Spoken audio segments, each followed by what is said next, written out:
William is absolutely right. Harry deserves to be scorned at the coronation. The Duke of Woke has previously organized the late Queen's funeral around her image and psychodrama. Every time I hear news from Harry about King Charles again, I go from thinking he's weak to admitting he might just be a dad who does whatever it takes. He can to bring his wayward son back to his side to stop embarrassing the family and the country internationally.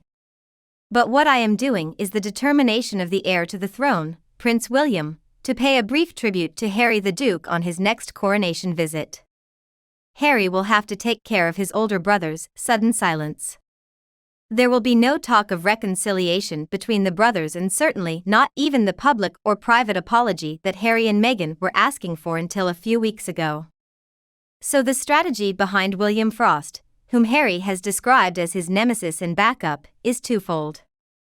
Anyone can understand why William is still upset with Harry's behavior over the past 3 years, but especially since their late grandmother passed away a few months ago. Meghan and Harry are using their anti-Commonwealth Netflix series and the publication of this dumb alternative book to cause maximum damage to the monarchy during some of its toughest hours, and it was even before he reached his anger that Meghan also used 2 major TV platforms to smear his gorgeous, beloved wife, Catherine. Knowing full well that as the future queen, she couldn't lead any kind of counterattack to reveal the truth. And truly, William's feelings go far beyond any sense of him now feeling the hands of history on his shoulders as the heir to the throne of the British monarchy. William doesn't understand why, but it seems a selfish brother has already managed to arrange the late Queen and Prince Philip's funeral, not to mention the glorious Platinum Jubilee, so much on his and Meghan's relentless psychodrama that he causes so much stress for their elder parents.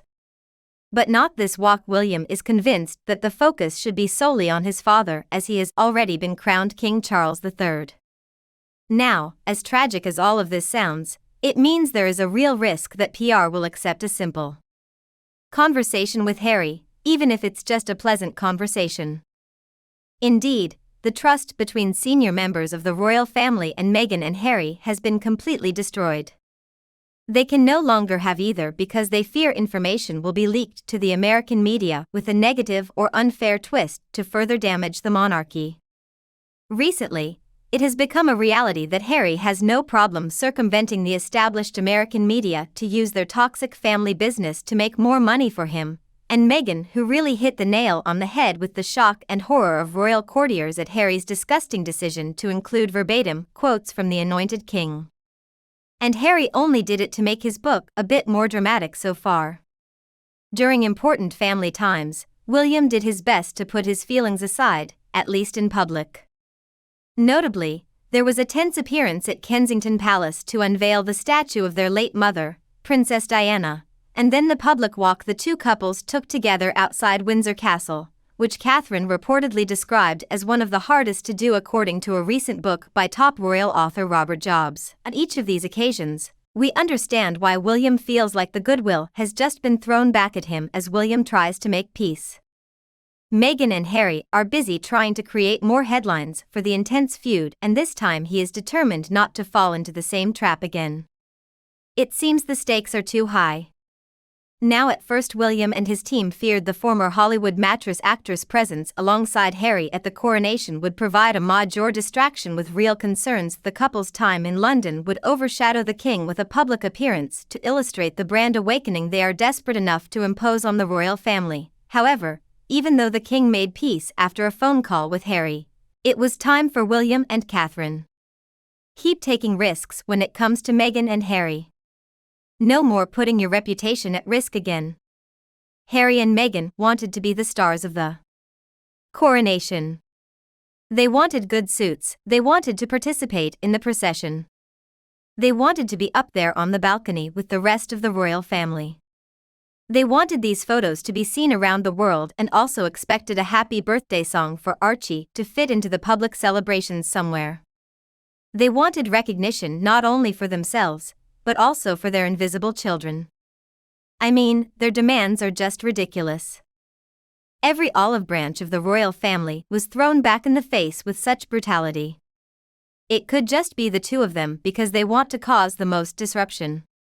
They essentially want to overthrow the monarchy as the world knows it, despite the overwhelming respect of the deceased British public.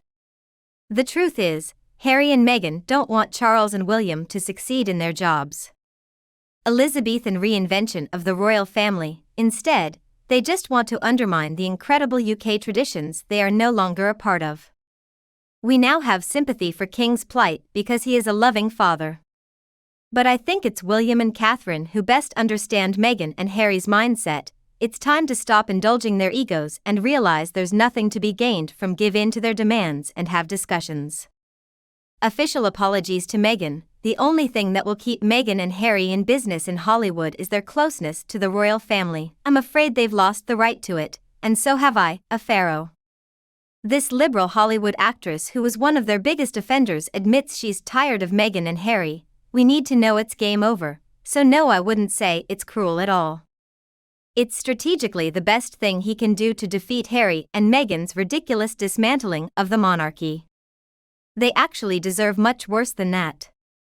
Look at the damage they have caused over the past 3 years. Even though William is heartbroken, he will always focus on his royal duty. The real-life tragedies this man had to endure were staggering, but he's still so strong and direct too. And Harry just comes over to try and stay relevant and also to beef up his bank account a bit. It's pretty clear that he has no real interest in his family, having spent most of the last few years talking about it every time he has the opportunity. And you? What do you think of this couple? Please tell me your opinion below in the comments section.